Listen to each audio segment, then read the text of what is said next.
Denver Broncos Mile High View, no commercials. And have we been giving anybody any bullshit around here? No. So I just want to start off by saying that if you want to go talk about the playoffs and all these little childhood conversations, go to those, feel good places where they talk about things that have no relevance and just keep pretending, keep uh, playing make believe. That's what you want to do. But we're going to we're going to keep it real. We're going to keep telling it like it is. This game was not as close as the score would like you to believe. Atlanta definitely geared it down a notch in the second half or two. They clearly had a commanding hold of this game, and they were never going to be able to be beat. They knew that. So they weren't playing at 100% coming around comeback time. They're not the Chargers. We discussed this all in our pregame, that this was not going to be that Atlanta was not going to lose this game like the Chargers did in another comeback. So we were right about that again. All the basic problems, Colby, that we've been talking about: pass protection, the defensive line in particular.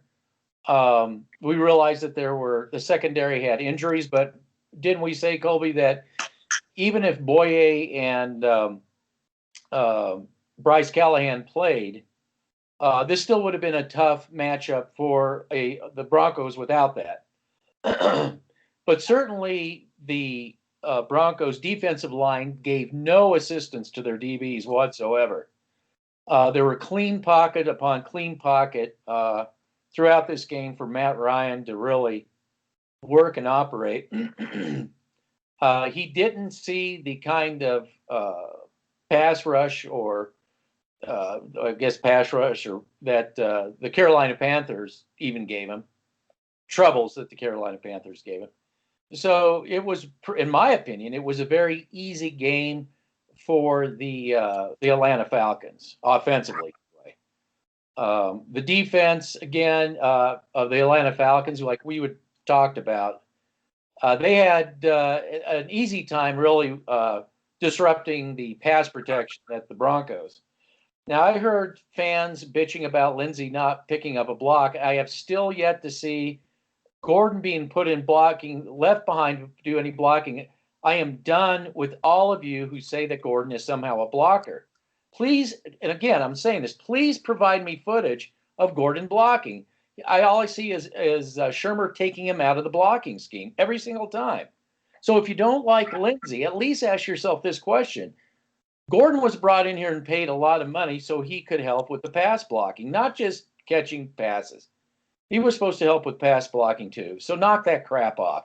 Stop talking about that. It's obvious Gordon was another bust for a hire. And the same old problems are going to continue plaguing the Broncos. And again, this isn't a Drew Lock problem. This is a organizational problem. This is a problem from the top. This team does not have the player personnel, even at the base, to help out the other players that they do have. This is an incomplete team. The offensive line, after so many years, should not be this bad. There's just no excuse for this. So you can go, all you feel good fans, you can go to your, the places that you go to make yourselves feel good and talk about things. You want to talk about firing Vic Fangio? Okay, who are you going to get to replace him? Because then you're going to have to replace the whole defensive side of the ball, not just to mention the offensive. And I don't even know how that, in anybody's sane mind, would think that would work. Then you're stuck with Shermer. You have to figure out, if you get him replaced, who in the world is going to come and replace him. And you'd have to run something somewhat similar, so you're not having to completely start over again, that you have something to build off of. But I just can't imagine who would come to the Broncos when you have head coach Elway, head coach GM, player personnel, decision making, what do you call it, a meddling owner, an Al Davis. Who are you going to get? So anyway, that's my rant moving forward. Just don't want to hear it from feel-good fans that this was a close game. I'm gonna piggyback up on what you said. What did I say about Pat Shurmur? Oh, that there's no creativity. We both said that, yeah. We did. I said coming into this game that the defensive line for the Atlanta Falcons is no joke, and they proved it once again. And like you said, the secondary was no joke until they let their foot off the pedal there. They were containing the receivers the whole game. I'm getting really sick and tired of this too, of how everybody's saying that Melvin Gordon is this all-world running back. And I go on to different more media outlets and, try to do other research and try to improve on my ability to watch game film. And even when I do watch just the game in general, I can watch highlights or whatever. I see nothing special out of Gordon. There are many times where they did an outside pitch to him and or they pulled a guard with him, and he's just too slow. So he's too slow. He barely catches, he fumbles, and he can't pass block. So you paid this guy top 10 running back money because he's a name, because Elway likes to do that. Exactly, with his scope. And the offensive line, I've been saying this, and I've been saying this for years, is a problem and will continue to be a problem until Elway's gone. I'm sorry, ladies and gentlemen. I can't stand this offensive line. Garrett Bowles did Garrett Bowles things in the late in the game again. Melvin Gordon can't pass block. The only thing I saw from a pass blocking standpoint was Philip Lindsay, who tried, but he's too small and he's barely in the game anymore. Hold on a second. Yeah, I long said this, and I've said it in so many of my videos that, okay, you went and got Melvin Gordon from just a play design setup. He's not there to block. I've never seen Gordon block. I have not seen it yet. I'm still trying to see him actually throw a block. I haven't seen it. Please give me that footage of him blocking. Is there any in this game? No, I saw him leaving the play.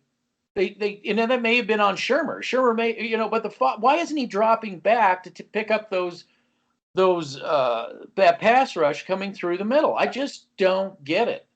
Well, we both said it from the start. We didn't get that signing to begin with. Number one. Number two, Pat Shurmur. How many times do I have to explain it to people?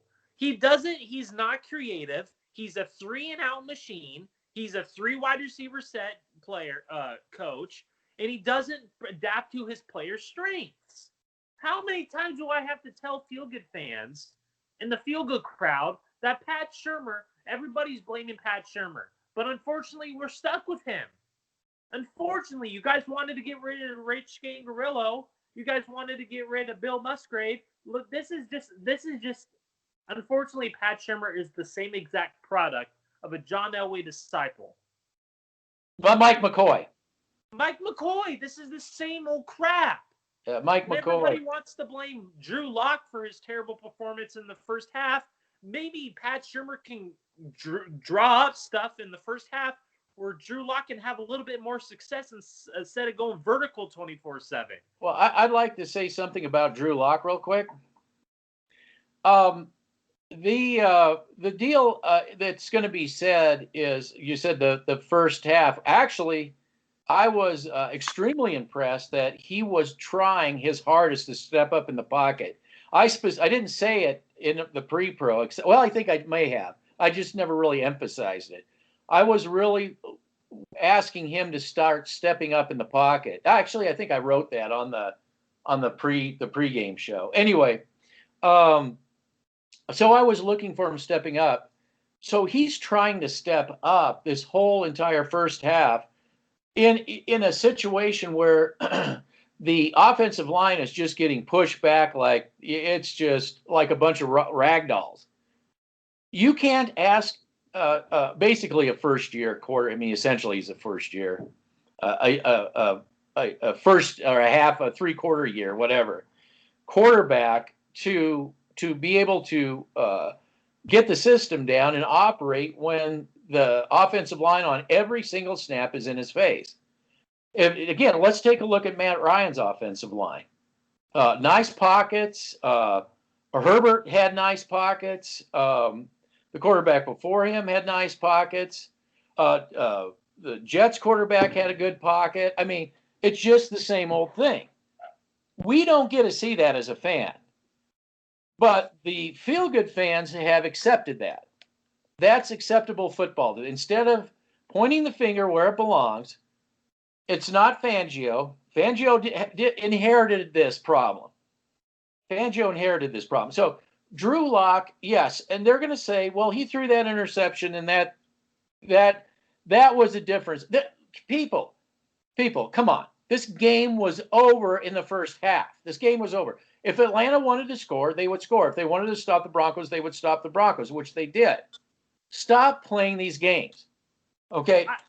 The Broncos were not going to win this game. It's just they weren't. The Atlanta Falcons were not going to let them. We told you coming into this game that not to overlook the Atlanta Falcons. This wasn't the easy team. I just don't.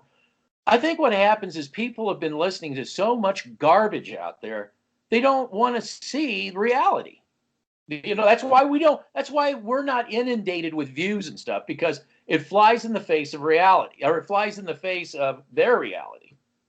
But the reality is, we told everybody. I said specifically in the pregame review last week, or this past week, I said, if we can't stop what their game plan was, I said this game is going to be over by half. And I told everybody, I told you that you said it yourself. Me and you can clearly see what's going on with this team. And I encourage everybody and the feel-good fans out there. How that interception, I understand Locke shouldn't have threw that football, and I texted you that he shouldn't have threw that football. But, oh my gosh, that guy ran free to him. What is he supposed to do? Try and throw it out of bounds? It probably would have been picked too. Like, this is ridiculous. To blame Locke for all the problems that are going on in the offense. And didn't you say before the season, before I started doing these videos with you, that this is eventually going to be a rep season for most of his team? This is the youngest offense in the NFL. Their average age collectively is 24 years old. This team wasn't going to go to the playoffs.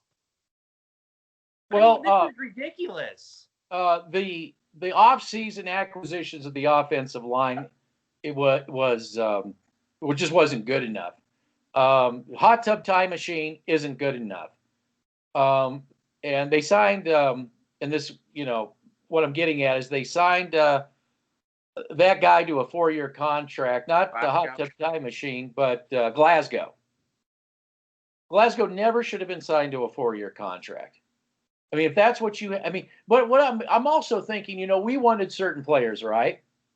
I think that me and you even have to come to the realization that we can see these players, but I don't think Elway can bring them in. I don't think that certain players even want to come in. I think it's gotten that bad at the front office that, because I'm trying to think of solutions here, because, this is beyond the fact that 2 DBs were out. Okay. This is beyond the fact that Glasgow is out. This is something beyond that. I mean, this team should not be this bad. And Atlanta they just didn't take the Broncos serious after the second quarter. Yeah. Who would? Yeah. I mean, you could go down every team in the NFL. And I tell people this. Everybody wants to blame Fangio for letting the Falcons, score 20 points in the first half. And everybody wants to blame him for bringing these players in. If you have your 2 starting corners out, number one, your backup should have been, at least be competitive in games. This falls on Elway. This falls on Elway. Oh yeah. The drafting has been awful. The player personnel decisions, those are his players that he wanted, number 2. And everybody went, oh, Fangio. And I said, why did you cut Devontae Bosby? That's a full-on Elway move. This is ridiculous. Stop blaming Fangio, you feel-good fans, for all your problems. This is ridiculous. I am sick of it. Nobody's blaming Elway. And nobody will. Nobody will ever blame Elway. And it's come to the point where I have to accept the fact that this team sucks. This team just flat out sucks. It doesn't matter if you bring back Peyton Manning, this team would still probably suck. It doesn't matter, because at the end of the day, the one thing that was going for Peyton Manning is he had an okay offensive line in front of him, and he had the ability to bring players to Denver. I don't even know if I don't think anybody wants to come to Denver. I don't see it. Yeah, this is a train wreck. It's just too bad for people like Locke and some of the receivers, Fant. It's Judy. just Judge Judy. Yeah, it's really a shame. The defense. I mean, I'll give Fangio credit for making it as useful as it has been under this, the fact of what he's got to work with. I mean, his veterans. Okay, you're saying, well, we don't have the veteran leadership. They're injured. Well, it was veterans out there making boneheaded plays on defense. I mean, I think it was the third score. I believe it was the third score by Atlanta that they just basically gave it to him from so many, roughing the passer and just so many boneheaded, stupid plays. And I know we're going to hear about Fangio again, but Fangio, these are the players he's got to work with. This isn't, again, let me ask the Marilats here this question, the people that want to fire Vic Fangio. Why is it that Vic Fangio, when he went to every single organization that he went to, he had success? Why is it when he comes to Denver, it's all of a sudden his fault for what's going on? How come he can't have, this guy that's accredited, league-wide, for, always having great defenses? Why is this guy all of a sudden blamed? Well, because he comes to Denver. Well, this is the first head coaching. Is he really head coaching, or is he the defensive coordinator? Is he the defensive coordinator? You tell me. He is. You got your distractions too. Sorry. I know what that's like. So just let's not play games here. Elway's the head coach. He's telling you remember last year he had the play-by-play. He was up in the always you'd see him up with the play-by-play. And I mentioned that. I said, oh, there he is with the play-by-play. This year, you don't see him with the play-by-play. Well, they don't show very many pictures of him to begin with. So he's definitely, running this offense with Shermer. This is okay. So we talk about the defense here. Alexander Johnson can't cover. I could give you the footage. I could go back and give you the footage when I watch the film tonight or tomorrow. I'll watch the film and I will put it on this channel and show you how Josie Jewell and Alexander Johnson can't cover. Number one, they can't run stop with their dang. Either Bradley Chubb. I love Bradley Chubb. He's a great player. He's getting double teamed and it's unpredictable.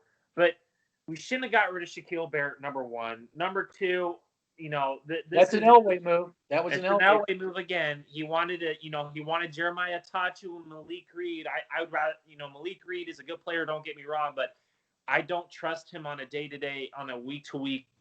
He could be a substitute linebacker, but he's not a starter. But this is what I'm talking about. And then you have Pat Shermer, who is not creative, and I told everybody that in the pregame.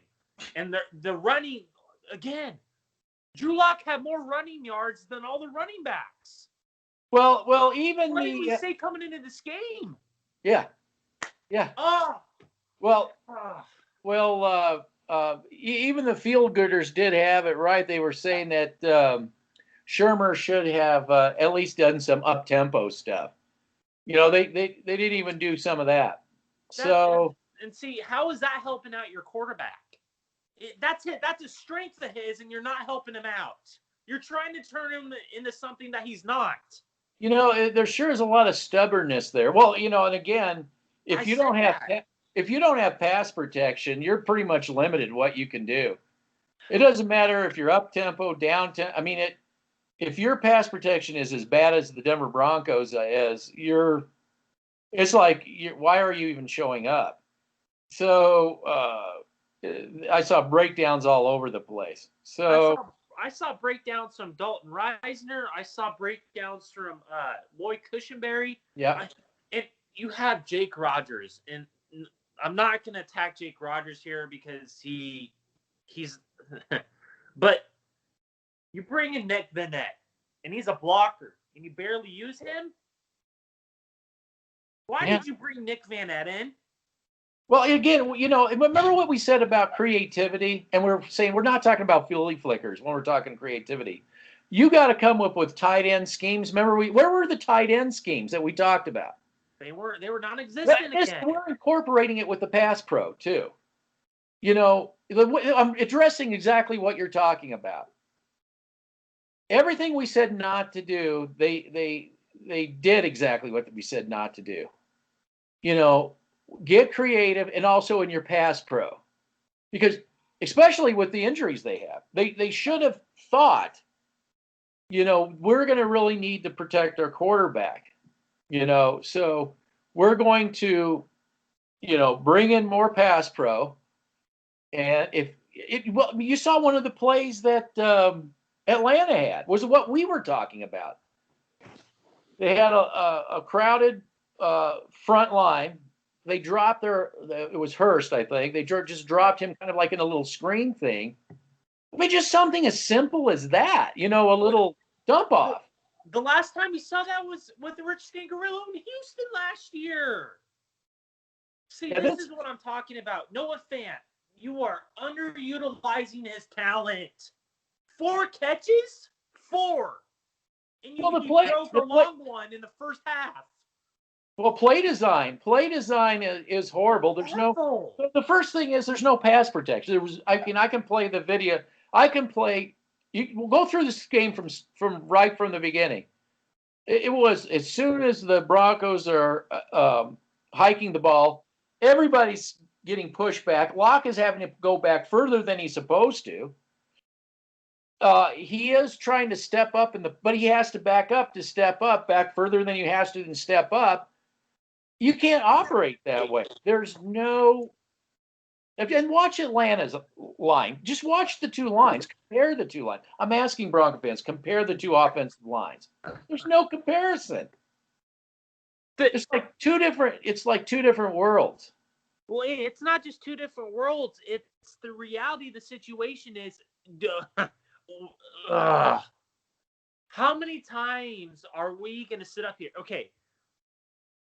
There are times where Locke needs to read the field better. And I'm not going to praise Locke all the time. There are times where I text you in the middle of a game and say he needs to step up in the pocket. But today's a perfect example. He couldn't. But when he did, you saw the throws in the second half when they were playing prevent and they let their foot off the gas.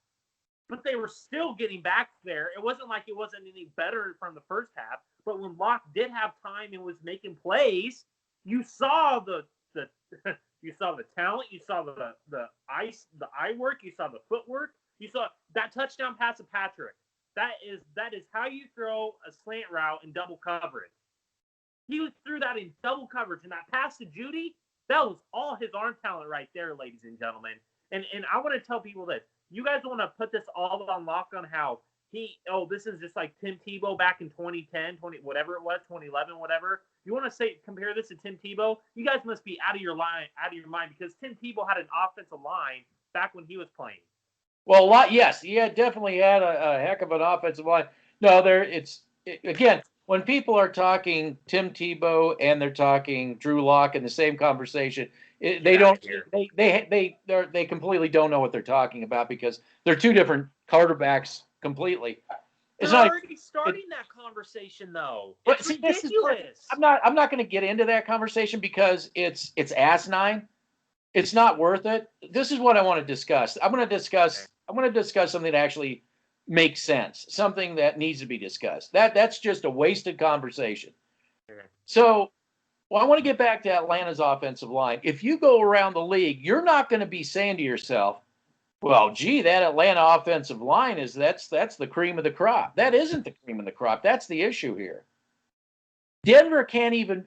They're considered a mishmash, kind of an offensive line. We can't even get to that level. of pass protection. That's how bad this situation is. You can't discuss really.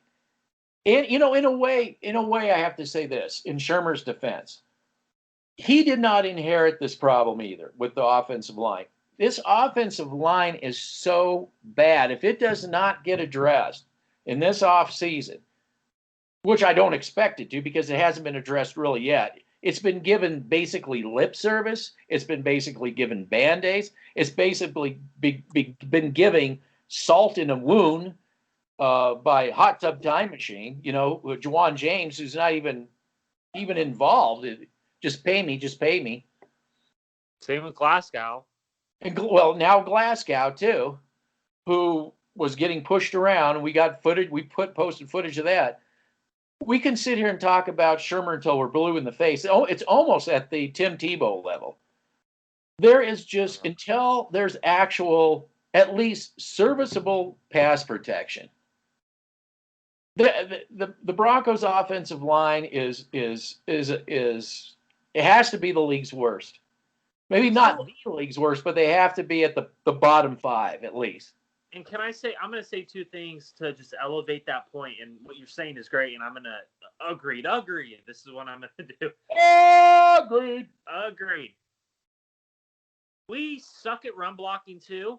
And I'm going to say another thing. I've been saying that for a long time. Our defensive line is trash. So it's both sides of the offense and defensive line that suck. We've been saying that. It's not just the offense. We've been sold a bill of goods too on the defensive line. Let's not ignore that problem either, because everybody wanted Jarrell Casey, and look how that turned out. He's hurt. That's another Elway. Move. But remember what I'm saying, that did we really expect Jordan Phillips to come here? I mean, nobody out there that's in these stupid Tebow conversations brought that up. Jordan Phillips available. The Broncos need to go get him. No, because they're too busy talking about nonsense, okay? But here's the thing. Is Jordan Phillips even wanting to come to the Broncos? I mean, does he really? Yeah, no. That's the problem. This is what the issue. So you get stuck with Casey. Elway's going to pay Casey more money than anybody wants to pay him. He's going to pay Melvin Gordon more money than anybody wants to pay them because nobody is going to come here. If this doesn't really... If that doesn't become apparent to these people who want to get in useless conversations, then they'll never figure it out. But you just said okay, so we can go back and talk about. We just both said this. Elway has to trade to get players now because he can't get people to come here, and he has to trade for aging veterans. So ask yourself that, you feel good fans. He has to trade. He has to trade for players just to get them to come to Denver. Aging players. Yeah, he's always going towards me, old and crotchety, and not you, young and vibrant. That's the Elway Bronco way now. But see, and we warned Broncos country. We warned every fan of the Broncos that was ignoring reality that this game could be over at half. I told everybody not to take the Falcons with a grain of salt. I told everybody that. And number 3, everybody wants to bring up all that stuff about how Fangio's a crappy coach. Today, you just saw the product of what has happened the past 5-6 years since Peyton Manning's left, and even the year before he retired. So we can just So just like that, ladies and gentlemen, that has been the product for the past 5-6 years. That everybody doesn't like to bring up. When we face good teams, and the Falcons are a damn good team, their coach just sucked, but they have a bunch of talent on that offense.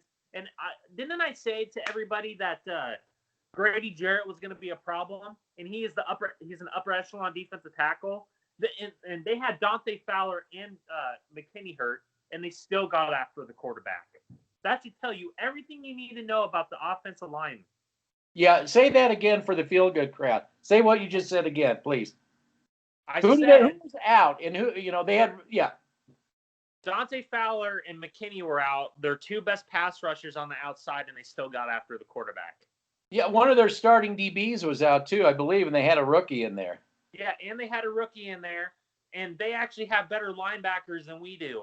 So Obviously. Yeah, that was so I didn't undersell this defense. I said, everybody, watch out for this defense. You said it too, because you watched the Carolina tape. Oh, their defense.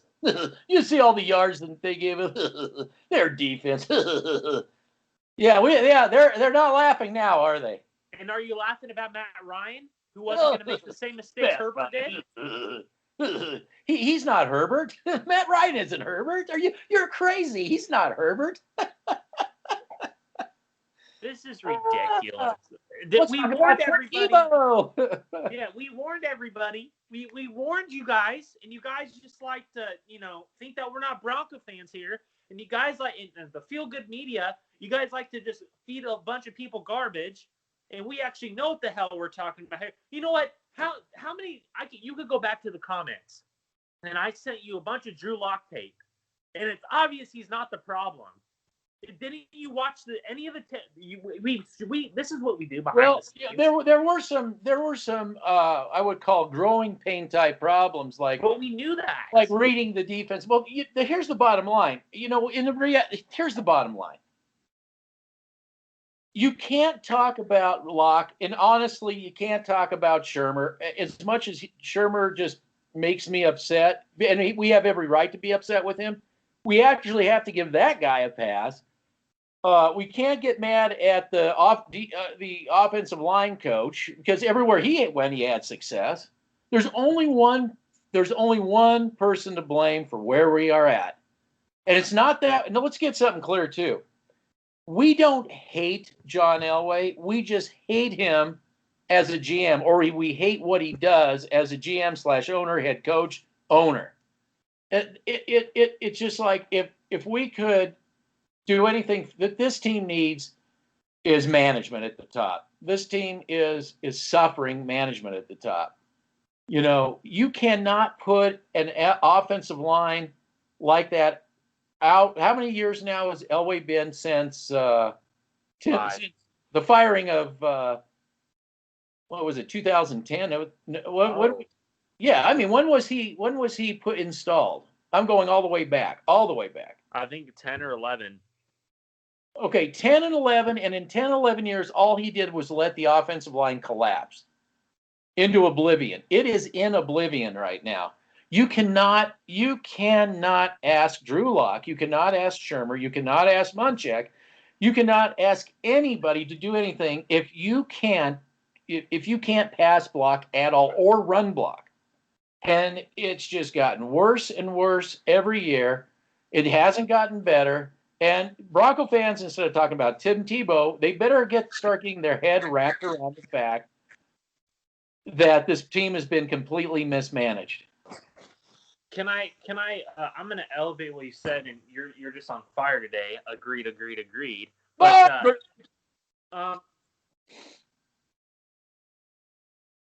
the reason why I bring up Shurmur, and the reason I bring up that, because there are ways around that. And what I mean by that is there are ways to get around that situation, and he's just like the Elway's a GM. He can't get out of his own way. Yeah, Shurmur is a former offensive line coach, and he has no business being an offensive coordinator. He's horrible, but I can't see anybody wanting to come into this situation with what we have to work with. Grant, it's this is so Raider-like of the 80s or the 90s, because or the early 2000s. Because what was it? Al Davis had all these receivers, hot rod, really great receiver, stable full of great receivers, but the rest of the offense was a complete mess, and that's what we got now. We got great receivers, but we have no foundation for them. It is literally the Raiders of 1990s all over again. It literally is. I wasn't alive to see that, but I do witness what the Raiders were like under Al Davis in the early 2000s. So I can kind of see that. Oh, I can see that full on. But this is what we. I don't hate the Broncos. I want the Broncos to be good, and I want the Broncos to be back. But this is what I've been saying for 5-6 years now. Everybody likes to blame the coaches, just like the Raiders media did. Everybody likes to blame the quarterback. Everybody likes to blame everybody else except for the person up top because they can't get out of their own way. They are so enamored by John Elway that they just can't get out of their own way. And it's come to a point where we lost to a Falcons team where me and you warned everybody, and we told you that the only way that Denver is going to win this game is if they run the ball creatively and they just do it football 101 in a creative way. They didn't even do that. They can't run block. Yeah, What did that tell you? Yeah, so, I just think that nobody's going to come out here. Elway he's his own worst enemy. He can't, you can do like Al Davis did in the 90s. You can bring in some great receivers, but it is not going to save you. We are reliving the Raiders. That's how bad it is. We are reliving the Raiders of the 90s through John Elway playing the part of Al Davis. And nobody will talk about it. It's obvious as the nose on our faces. I mean, I was watching our offensive line continue to collapse on each snap. I saw Drew Lock trying his hardest to step up into a pocket that wasn't there to begin with. And in an offense that can't run the ball. There's not in the run scheming is so poor. And also, I also see this is almost like Al Davis again, sticking with a running back that's no good, and shoving that. And that was another Al Davis thing too. He would hang on to a player that he just had to have in there, and that's we're just seeing it now. We're seeing a whole reliving we just might as well call ourselves the Raiders of the 90s, and Al Davis is our owner. And I want to tell everybody this. Okay, I want to ask you this. Besides, the offensive line being garbage again, what did you think of Drew Lock's performance? And besides just looking at the offensive line and what he did, what did you think of his performance today? I would call it naked and afraid in Atlanta. No, I'm just kidding. It's no, I agree. He he has no pass pro. I mean, he already knows he doesn't have pass pro. Anytime you're a QB and you don't have pass pro, you're like in an ocean that's a volatile ocean without a life raft. I mean, and you're just like trying to tread water. It's if you ever played against a team that is in that situation, you know that their QB is not going to be able to perform. You got the game in the bag. You saw it in the game. He rushes through his reads. That's why he's not comfortable in the pocket. Well, why does he? Why? This is the guy. Remember me, who doesn't like Lock, who didn't want Lock. Why is it that he has to rush through his reads? Why does he have no offensive line? Yeah, because he's on a clock. He's on a clock. I'm not making excuses for Lock. I mean, but here's the thing. It's the same thing I've had to say about Trevor Siemian, Case Keenum, the rest of them. There is no pass pro, and every quarterback is fighting for his life. And unfortunately, feel-good fans, their solution is we have a hole, bury the quarterback, put in the tombstone, and get the next victim because we are a QB serial killer team. Drew Lock, oh my gosh. How many times would you see a quarterback? Okay, I'm going to warn people. I'm going by what you said, and I live by this. And Mark Schlereth, why do you think he loves the Raiders so much now? Why do you think he loves the Chiefs so much now? Even the Chargers. And I don't want to hear about the 30th ranked offensive line, please. They have done it the way that a lot of teams should do it. And Elway, and every time I hear Elway in the new head coach press conference, I believe the team should be built from the ground up.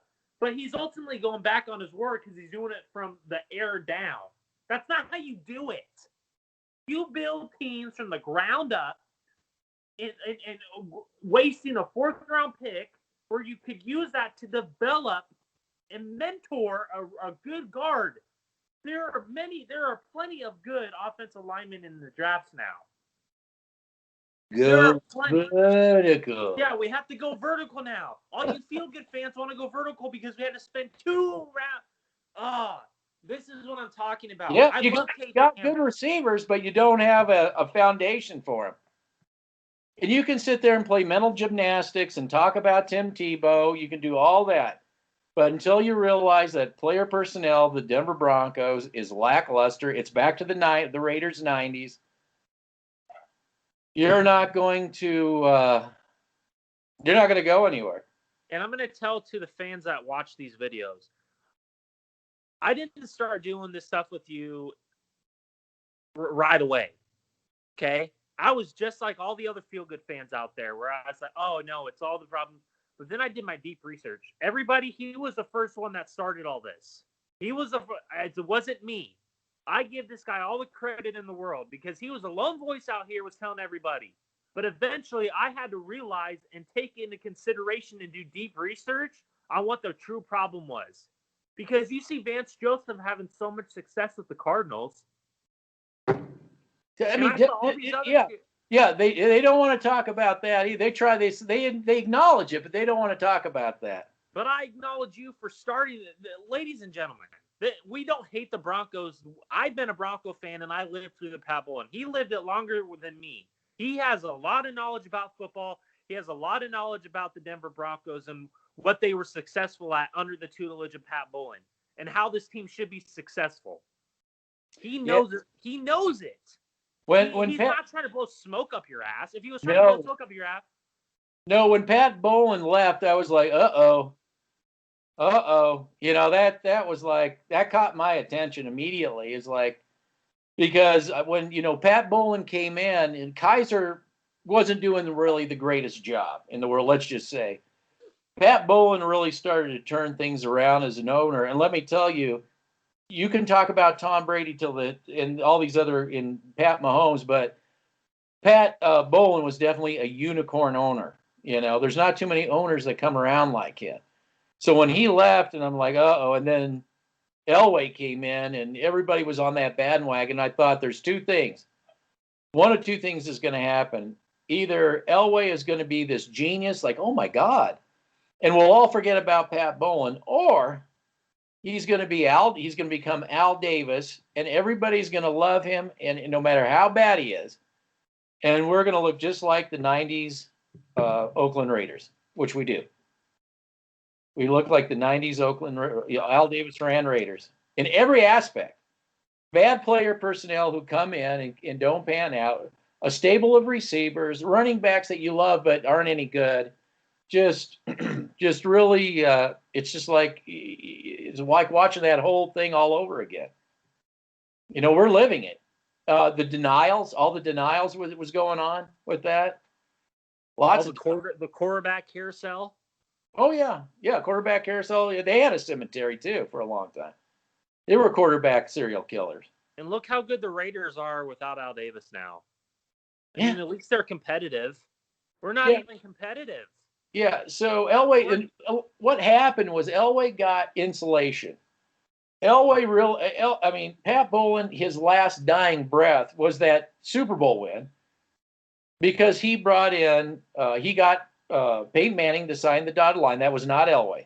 Thank you. Elway made the phone call, but it was Pat Bowlen, and you can go back and listen to the press conference. I think I'm making it up, where Manning specifically talks about Pat Bowlen, and that is exactly why he signed.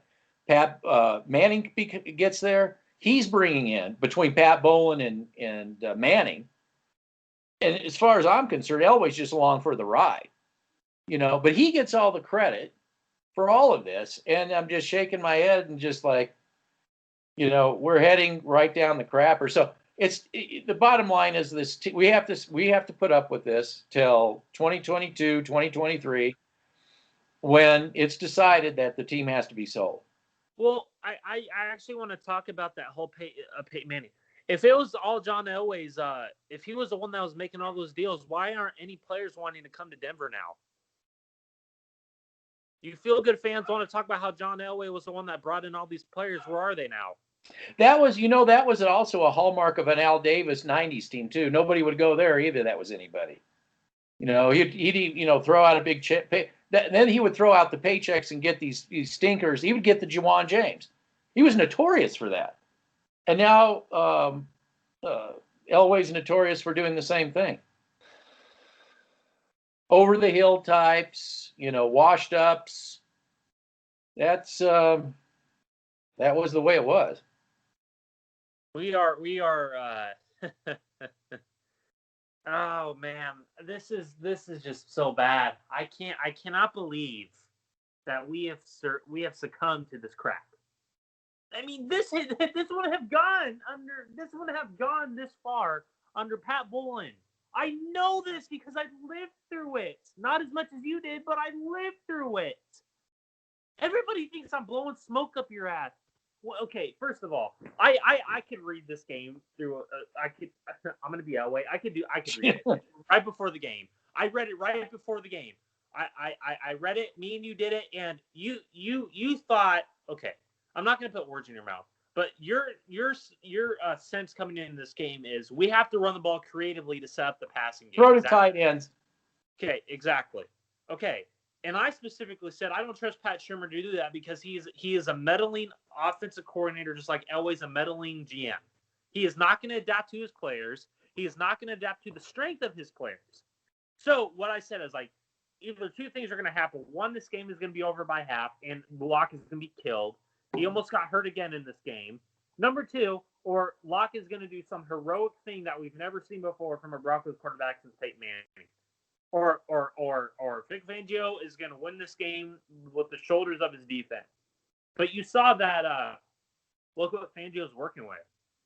I mean, it's the same old crap. Where I have no trust in this offense to even get a first down. I have no trust in this offense to run the ball. Something I noticed. The first thing I saw, obviously, was the ball would be hiked, and then that was it. The offensive line would pretty much collapse. But I've thought, it was just my opinion, had been a defensive player and been played, that the Atlanta Falcons, if they wanted to, they could have really, really crushed Locke in legal hits. But I thought they were kind of taking it easy as far as trying to injure him.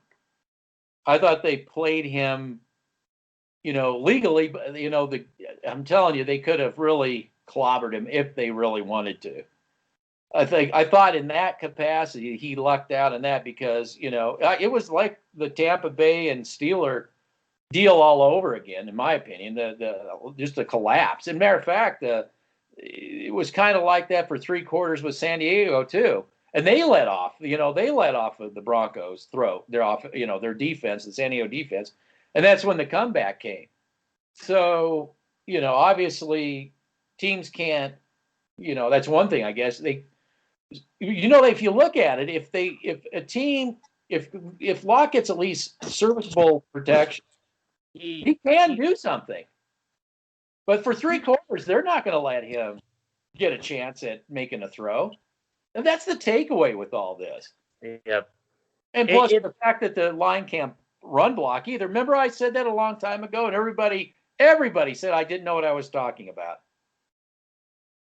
And granted, Lindsey, hits one for a touchdown, but we don't see enough of that, from the offensive line, the blocking. Well, again, this is what I try telling people in the thing. Like you're dead on the money here when it comes to Locke, and this is for every quarterback, not just Drew Lock. This goes with Mahomes. This goes with Brady. I want to bring this up real quick.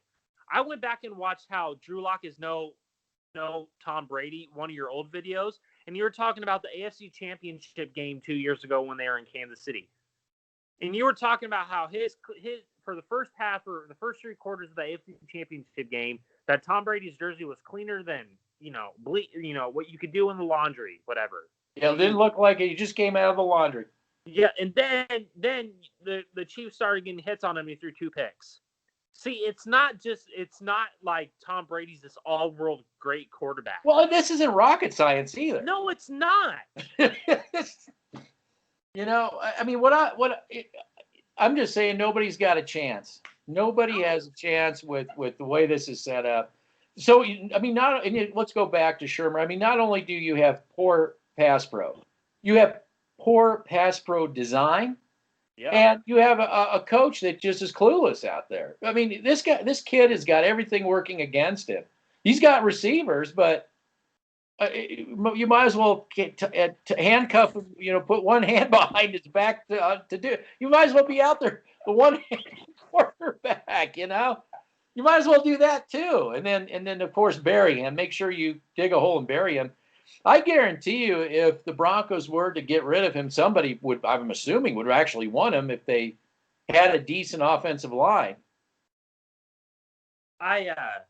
You know, this is one thing I love. Okay, this is no secret. I believe in Drew Lock, and I love Drew Lock, and I know the talent's there for him. If you don't see that by now, then you must be living under a rock. Well, this problem is way beyond Drew Lock. The problem of the Denver Broncos is way beyond Drew Lock, or any quarterback. Really? But don't you see though? Okay, so if their problems weren't just above Drew Lock, they would have the perfect quarterback, in my opinion. They would have found their quarterback. They wouldn't have to go through the carousel of finding a quarterback for the past 5 years. They have the perfect quarterback here. You saw it in the game against Atlanta where he ran and got that touchdown.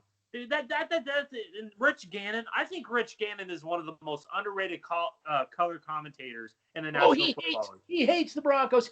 No, he doesn't. I've been hearing people say that's not even true. I respect Rich Gannon. He played for the Raiders, by the way. I think Gannon. I think Gannon really feels sorry for Locke. Oh, he does. Why do you think he brings him up he sees the talent like we do? He's not stupid, ladies and gentlemen. Well, Rich Gannon saw that 90s. That's what I'm saying. That's what I was the whole all day. Yeah, he'd been through all that. I'm telling you that it's a waste of talent. It's another, just like with your tight ends, with Noah Fant, it's a waste of talent. With Jerry Jeudy, it's a waste of talent. Thank goodness he had a good game, but that was in garbage time, like you said. And this is ridiculous. It was so bad that it became garbage time, like right into the third quarter. It really did. I would say like middle of the third quarter. Yeah, it really became garbage time. It was basically by halftime, it's like the Atlanta Falcons knew, like, these guys. Yeah, it's these guys. They're just wasting our time out here. So we tried to tell everybody that this was coming. I think it was you that said something about, don't be surprised if they take you back behind the woodshed and beat you a little bit. I said that don't be surprised if this game is over by half. Yeah. So you commented, I was like, I wouldn't see that, and then that's when you said taking behind the woodshed and whatever. That was you. That wasn't me. Yeah. Get it behind the woodshed. So that's what I was seeing. I mean, immediately when it was looking like the Pittsburgh Tampa deal all over again on the offensive line, just collapsing. And so ultimately, we could just say this game was Pittsburgh and Tampa Bay all over again. They're just all over. The reality situation. Yeah, and actually San Diego too. San Diego made the Broncos. It looked similar and then they didn't have the wherewithal. They didn't take a page out of the Patriot defense of keep your foot on their throat till the buzzer goes. Everybody wants to yell at Belichick for that. Well, you do that for a reason, because anybody could come back. You can't let them have, And Atlanta, it was that interception by Locke, the one by the end zone, by his own end zone. The Heat had just scored a touchdown, and it was like, okay, that looks like Locke could probably bring the team back. Atlanta wasn't having anything to do with it. They brought the house. They brought somebody right in his face. They didn't do that so much that last drive. So what I saw was basically they're like, okay, we got to play now. We got to actually play and not just we just let this game go. You know what I mean? Yeah, just letting the game wind down. So they're like, okay, we got to play now. So just easily broke through the line, no problems, and went right in Locke's face. So it's just like, no, he can't throw he's got it, but it's the same old crap. it's like, why is it that they can decide when they want to just go through our line and get to the quarterback? I mean, it's just like, okay, it's time now, and just flip the switch and do what they want to do. That's the point that I'm trying to make. You can't be so bad that a team like the Atlanta Falcons, who that we talk about, isn't exactly a slouch, or but you could maybe say Pittsburgh or whatever, but you can't let a team just decide when it's going to flip a switch. Okay, we're going to go in and get your quarterback now. It was obvious. It was obvious that they could do what they wanted to do. They couldn't do that. I mean, they were fighting when it came to the Panthers, and I don't think the Panthers are anybody's writing, but the Panthers went up to Kansas City, didn't they? So but where are the Broncos? I mean, where are they? So and again, it seems to me they're just getting worse as the season goes on. So, they pulled one out against San Diego, but we said, don't look at that. That's an aberration. It's great that what Locke did. He did some really good things, but why couldn't we seen this in the three quarters, any of it?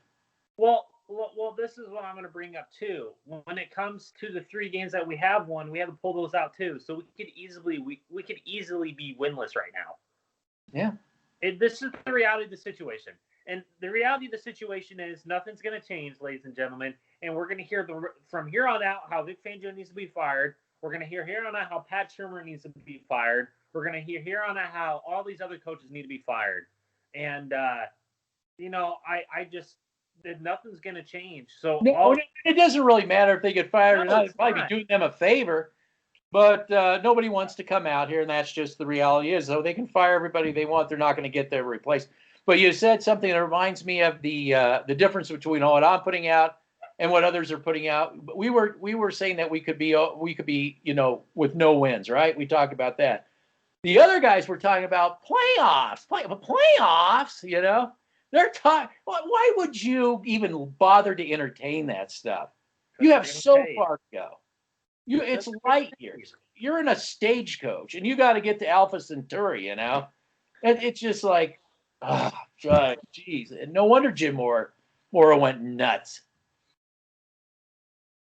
This is well. I mean, I brought this up all week with you. We were going, ladies and gentlemen. The reality of the situation is this team sucks. Yeah. This team. It's not just Drew Lock. Drew Lock is not the problem here. It's the interceptions that he's throwing. It's how he can't read the defense. Well, why do you think that is, you idiots?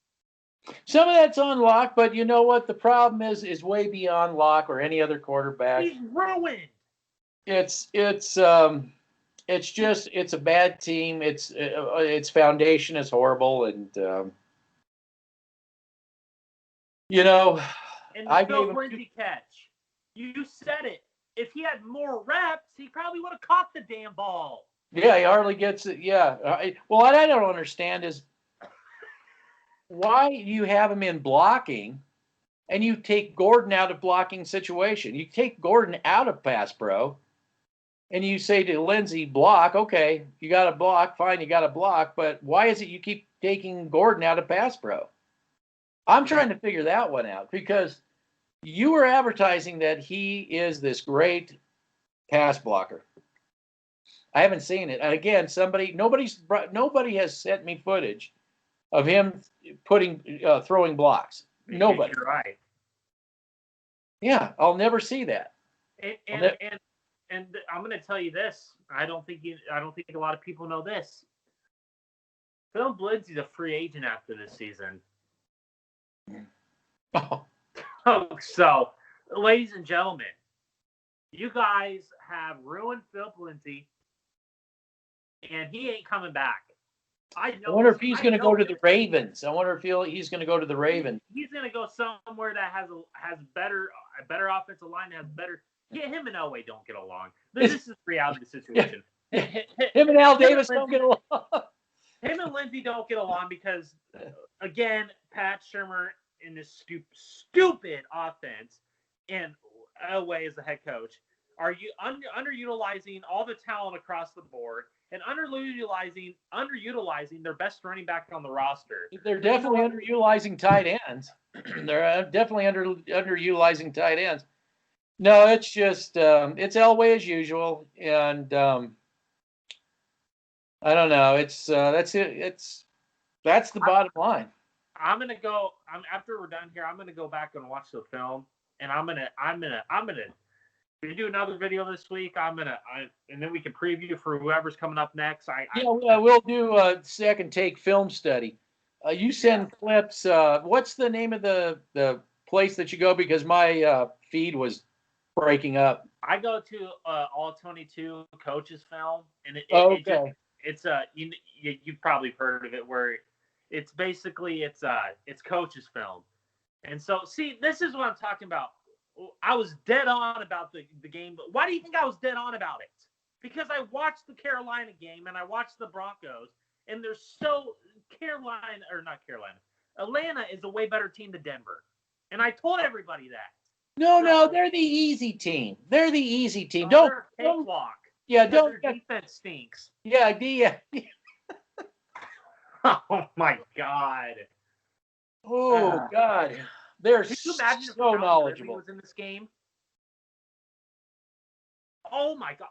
Well, Matt Ryan could have 6 touchdowns if Calvin Ridley was in this game. Oh my God. And then you had Julio Jones. See, this is what I'm talking about. You have a great wide receiver like Julio Jones. It helps out everybody else on that offense, including the receivers. And when you have a great quarterback like Matt Ryan, one of the most underrated quarterbacks in the National Ryan. Yeah, Justin Herbert's better than him. Yeah. Oh my God. Herbert. I am not Herbert. That was funny. I am not Herbert. You're going to piss a lot of feel-good Bronco fans off by doing that. I am not Herbert. Well, I mean, they call themselves Bronco fans, yet they worship Herbert, you know. I know. It's just here we go again. Another week of whoever we're playing. We're going to beat. Oh, they're a cakewalk. Oh, we just got to get 2 games back from 500. Oh, we're going to go to the playoffs. Is it the Raiders? Is it the Raiders next week? Oh, God. It probably is. I have no idea. Al Davis versus Al Davis. Yeah. Gosh, go vertical. No, you go vertical. I'll go vertical. You go vertical. I think the goat to Al Davis, because he hates the Broncos so much, is on the side of the Broncos now. He's inside Elway's head. Yeah, exactly. He's haunting his head. Juwan James. Go get Juwan James. Go get Melvin Gordon. Yes. Kind of like a Scrooge, kind of this guy in his pajamas, his little, pajama hat. And he's, come here, let me show you how to run a team. And grabs it flying through the air. It's sad, though. We're making fun of this team. I never thought this would happen. It's so pathetic, man. It's sad. I mean, the thing is, it's too bad it didn't work out for Elway. I mean, it would have been nice. I would have been happy. And believe me, I'm not happy about where we are. And it would have been nice, but I can't lie. I can't lie about what I'm seeing, and knowing that nothing's going to change until he's gone. He's gone. Yeah. And who knows? And it changed. And it's hard to believe. You never know. It could even go worse. We could get a Snyder. Oh, Brittany Bowlen. Brittany Bowlen is not going to own this team. No. Because the rest of the shareholders will not let it happen. Nope. You better get that through your head. They won't. They won't let. Yeah, they're not going to let her. Yeah, no. So they'll just take the $1 billion and divide it up, and away they go. Yep. Good luck with that. Over. Yeah, good luck with that. Then they'll have to fight over that maybe till eternity. Who knows? They can't. Well, I think that's it too. I don't think that they can let one or the other have it, because then they'll lose the money too. They'll because they'll never get it. Brittany will never see it if Beth Bowlen gets it. If Brittany gets it, Beth Bowlen, so all these people that are all the stakeholders, right? They love to use the word stakeholders. All the stakeholders say, nope, just split it 5 ways or whatever, 5 ways to Sunday. How many ways it's supposed to be split, and then that's it. So we're looking at 2022, 2023. Could you imagine if we still had Adam Peters here? If what? Could you imagine if we still had Adam Peters here? That's a name that gets so disrespected. Adam Peters is a guy that drafted Von Miller, was the guy that drafted that great offensive line, and nobody likes to bring that up. And it's really frustrating because Adam Peters is one heck of a general manager who got screwed. Well, that's why he had to go. That's why. Elway, yeah. The ego has landed. So, he challenged Elway. That's why he's gone. That's why he is gone. Well, you know who had Peters back? Who had Peters back? Who? Pat Bowlen. Pat Bowlen. He was the one that hired him. He knew why he hired him, and he knew John Elway had no GM experience. Okay, he knew that. But he knew Pat Bowlen knew John Elway, though, was a fan favorite. And I think when John Elway lifted the trophy up and said, "This is for Pat," that may have been a way of saying, "Thank you for getting rid of Peters. Thank you for getting rid of Peters and making me the Al Davis that I will become." Wow. This one's for Al. I mean, Pat. All right, should we wrap it up? Yeah. Okay, look at film. Go check film out. We'll talk about, exactly what our situation is. Yeah, we can talk tomorrow or something. I'll text you. Yeah, there isn't going to be any Tebow talk here. I promise you, we won't do that to you. No. All right, bye-bye. All right, see ya.